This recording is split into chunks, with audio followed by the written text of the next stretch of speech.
everybody, this is another episode that we're doing on hindrances to hearing God, things that can get in the way of just relaxing and hearing His voice. And one of those is trying too hard or striving, putting pressure on ourselves. Oh, I've got to hear God. Everyone else is hearing God more than I am. And not necessarily. Sometimes what we do is we try so hard to hear God. We think, and you see this all the time. If you shout, whoever's shouting the loudest must be the most holy or the most hearing. No, not at all. Sometimes they're just absolutely just putting on a show. The one who's praying the loudest, the one who's dancing the hardest, the one who is jumping higher than everybody else. Whatever it may be.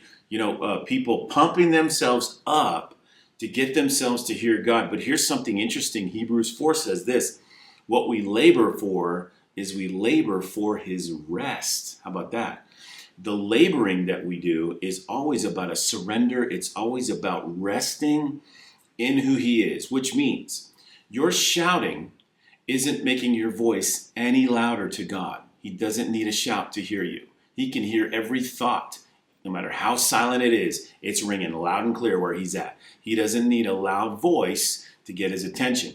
So if you're striving to hear God, that can be a hindrance because it's all performance. It's pumped up, drummed up, whatever, because of things we saw, or we thought that person, maybe we saw somebody shouting in a meeting and we thought, well, they must be more holy than me. Nothing could be further from the truth. It has nothing to do with any of it. But laboring for the rest of Jesus, now we're getting somewhere. Because Jesus said, man, take my yoke that is easy and my burden that is light. It is actually easy and light to enter into the presence of God. So, and that's why we do things like go into a prayer closet.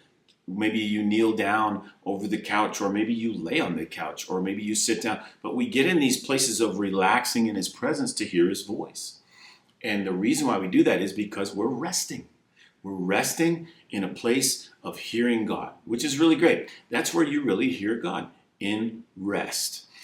So listen, don't strive and make it so difficult. And another thing too, people do this that are striving. You're beating yourself up because you're not hearing.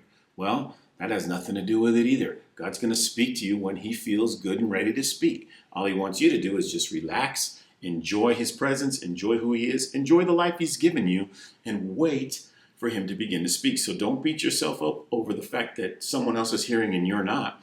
Just continue to rest, continue to seek His face from that place of love and rest, and watch what He'll do. So don't get into the distraction of striving or trying too hard to hear God. Rest, let Him speak, relax, enjoy His presence. And you're going to hear God more in this season than you ever have. So I hope that helps you. Try that in this season. Rest and relax in His presence. We'll see you next time.